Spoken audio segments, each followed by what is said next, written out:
ऐसी सरकार को आप जानते हैं क्या कहना चाहिए? ऐसा शासनकाल पता है कहां होता है?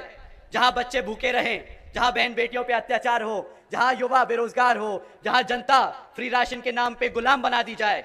ऐसी सरकार आतंकवादियों की सरकार होती है। ऐसी सरकार तालिबान अफगानिस्तान में चलाता है। साथियों, नमस्कार, आप देख रहे हैं जनता की आवाज जनबोल खबर। लगातार 2024 का चुनाव है और जितने भी राजनीतिक लोग हैं सब अपना दमखम लगा दिए।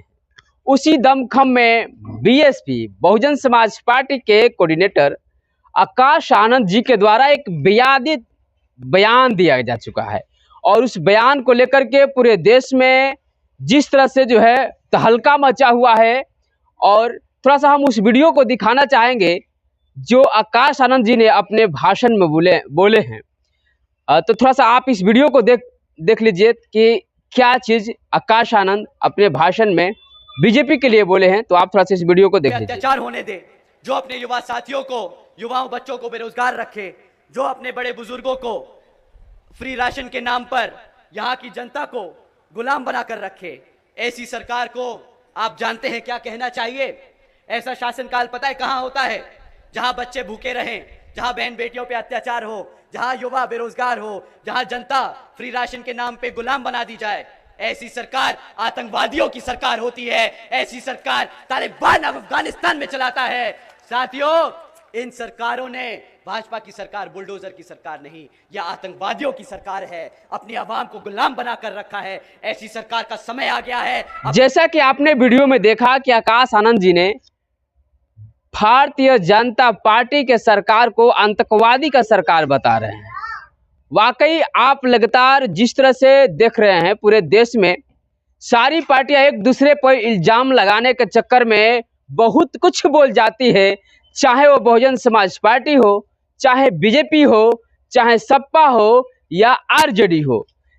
कुछ समय पहले भी एक बयान चला था और मुन्ना शुक्ला को लेकर के, लेकिन एक तौर पर देखा जाए कि 2024 का चुनाव है और एक तरफ जो है पूरे देश में जिस तरह से आचार संहिता लगा हुआ है उसको लेकर के भी देखा जा रहा है, लेकिन एक तरफ ये भी कहा जा रहा है कि जो मोदी सरकार है, जो सरकार चला रहा है, उसके खिलाफ इस तरह का आनंद आकाश का जो है बयान देना कहाँ तक सही है। और उन पर एफआईआर हो जा चुका है। और जहाँ तक बात करें गिरफ्तारी की, वाकई जो है क्या ऐसे मामलों में गिरफ्तारी होनी उचित है या नहीं? लगातार स्टेज पे बोल रहे होंगे, आकाश आनंद जी स्टेज पे बोल रहे थे, मुंह से निकल गया होगा, ये तो एक बात की बात है, लेकिन जिस तरह से उन्होंने प्रेजेंट करना चाह रहे थे, बोलना कुछ और चाह रहे थे लेकिन बोल कुछ और गए।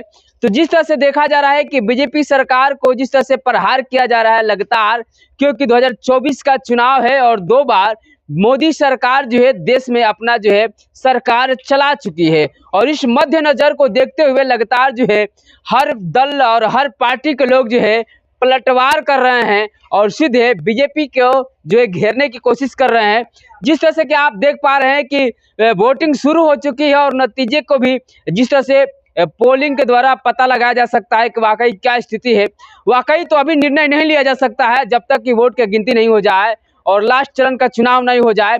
इस तौर पर कहा जा सकता है कि 2024 का चुनाव किस तरह से किया जाए और कितना सही किया जा सकता है। तो अब लगातार हम आपको जिस तरह से आकाश आनंद का बयान सुनवाए कि आकाश आनंद ने किस तरह से बीजेपी सरकार को घेरने का कोशिश किया है, वाकई अब इस पर क्या पहल होगी और बहन कुमारी मायावती जी इस पर क्या करेंगी, अब सोचने वाली बात है। जहां तक बात बता दें कि जिस तरह से जो है पूरे देश में तीसरी पार्टी रहने वाली बहुजन समाज पार्टी आज किस स्थिति में है सब रूबरू हैं और सब जानते हैं, लेकिन अब स्थिति क्या होगी और किस तौर से अब देखा जा रहा है बहुजन समाज पार्टी को।